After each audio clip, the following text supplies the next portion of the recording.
तुम लोग नए हो तो सब्सक्राइब करो, वो जो लाल वाला बटन है उस पर फूट फेंक के मारो या फिर मोमबत्ती, मुझे नहीं पता, बस क्लिक हो जाना चाहिए।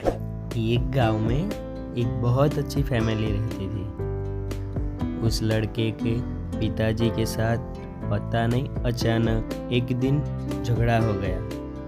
झगड़ा होते हुए लड़के ने पिताजी को कह दिया, पिताजी आप और मम्मी यहाँ से चले जाइए वरना मैं कुछ कर लूँगा। ये बात सुन के पिताजी ने सोचा ये लड़का अभी उसको बुद्धि नहीं है तो ये कुछ भी कर लेगा, तो इसीलिए मुझे यहाँ से चले जाना चाहिए। पिताजी ने सोचा चलो ठीक है मैं चले जाता हूँ, तुम चिंता मत करो। तो पिताजी उसकी मम्मी को घर पे जाके बात करते हैं कि लड़का ये बोल रहा है अभी लड़के को बुद्धि नहीं है, तो तुम प्लीज़ चलो हम यहाँ से कहीं और चले जाते हैं, कहीं जंगल में रहने के लिए। तो उस लड़के की मम्मी बोली ठीक है आप एक बार उससे बात करके तो देखते, मैं देखती हूँ, चलो मैं एक बार बात करके देखूँ। पिताजी बोले नहीं अभी उसकी बुद्धि भ्रष्ट हो चुकी है तो वो हमें नहीं रहने देगा, इसीलिए चलो हम यहाँ से कहीं दूर चले जाते हैं जंगल में, फिर देखते हैं आगे क्या होता है। ये सोच के अंकल और आंटी वहाँ से निकल जाते हैं कहीं दूर जंगल में। पूरा जंगल घूमते हैं, बहुत सारी जगह जाते हैं पर उनको कहीं घर मिलता नहीं है। दूसरी तरफ इस तरफ उस तरफ सभी तरफ जाते हैं, फिर वापस आते हैं तो बीच में जंगल में एक घर मिलता है, वो वहाँ जाके रहते हैं। फिर अंकल आंटी को बोल के वहाँ से निकलते हैं कहीं जंगल में खाना लेने के लिए। तो अंकल थक जाते हैं तो वहाँ जाके एक पेड़ के नीचे बैठने का सोचते हैं। तभी वहाँ से एक घुड़सवार निकलता है। घुड़सवार बोलता है कि अंकल जी आप यहाँ पे मत बैठना, ये जादुई पेड़ है। अंकल जी ने सोचा ऐसा कुछ नहीं होगा, मैं क्यों चिंता करूँ, यहाँ पे ऐसा कुछ नहीं होता है। तभी वहाँ पे अंकल जी के पास एक तांत्रिक आता है। तांत्रिक ने बोला अंकल जी यहाँ पे मत बैठना, ये एक जादुई पेड़ है, आप जो भी बोलोगे जो भी बात करोगे ये सुन लेगा।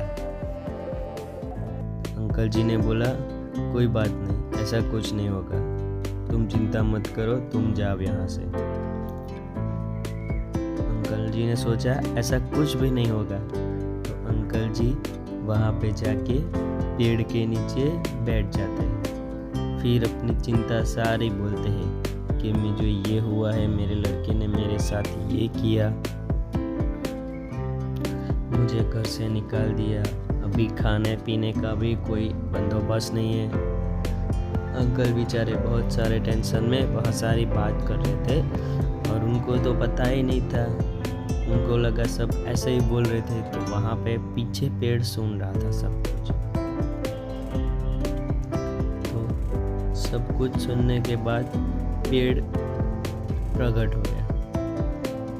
प्रकट होने के बाद पेड़ बोला, तो अंकल जी जल्दी जल्दी घर पे जाते हैं और दादी को बुला लाते हैं। दादी आ गई, दोनों साथ में मिलके पेड़ से बात करते हैं। तो पेड़ ने बताया बेटा मैंने तुम्हारी सारी बातें सुन ली है, तुम बिल्कुल चिंता मत करो, तुम्हारी जो प्रॉब्लम अभी चल रही है वो सारी सॉल्व हो जाएगी, तुम अपने घर चले जाओगे, तुम्हारा बेटा खुद तुम्हें लेने आएगा, तुम चिंता मत करो।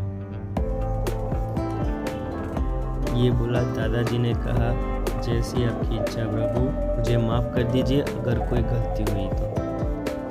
पेड़ ने बोला तथास्तु, कोई टेंशन मत। ये बात करके अंकल और आंटी वहाँ से चल दिए।